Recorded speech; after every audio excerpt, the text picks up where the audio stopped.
একাদশে বড় চমক, টস জিতে বিরাট সিদ্ধান্ত শুভমন গিলের, বদলে গেল ভারতীয় দল। কলম্বোয় সিংঘলি স্পোর্টস ক্লাবে ভারত ও শ্রীলঙ্কার দ্বিতীয় টেস্ট শুরু হয়েছে। সিরিজের প্রথম টেস্টে জয় পাওয়ার পর এবার সিরিজ 2-0 ব্যবধানে জিতে হোয়াইট ওয়াশ করার লক্ষ্য ভারতীয় দলের। গুরুত্বপূর্ণ এই ম্যাচে টস জিতে প্রথমে ব্যাটিং এর সিদ্ধান্ত নিয়েছে ভারত অধিনায়ক শুভমন গিল। কলম্বোর উইকেট সাধারণত স্পিনারদের জন্য সহায়ক। ম্যাচের শেষ দিকে এই পিচ আরো বেশি স্পিন সহায়ক হয়ে উঠতে পারে, তাই টস জিতে প্রথমে ব্যাট করার সিদ্ধান্তকে গুরুত্ব বলে মনে করা হচ্ছে। দ্বিতীয় টেস্টে ভারতীয় একাদশে এসেছে একটি পরিবর্তন। কুলদীপ যাদবের জায়গায় দলে সুযোগ পেয়েছেন সারাংশ জৈন।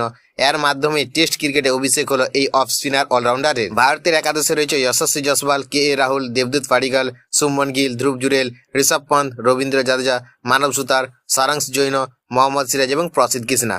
অন্যদিকে ঘরের মাঠে সিরিজ বাঁচাতে মরিয়া শ্রীলঙ্কা। দুই দলের টেস্টের ইতিহাসে ভারত অনেকটা এগিয়ে।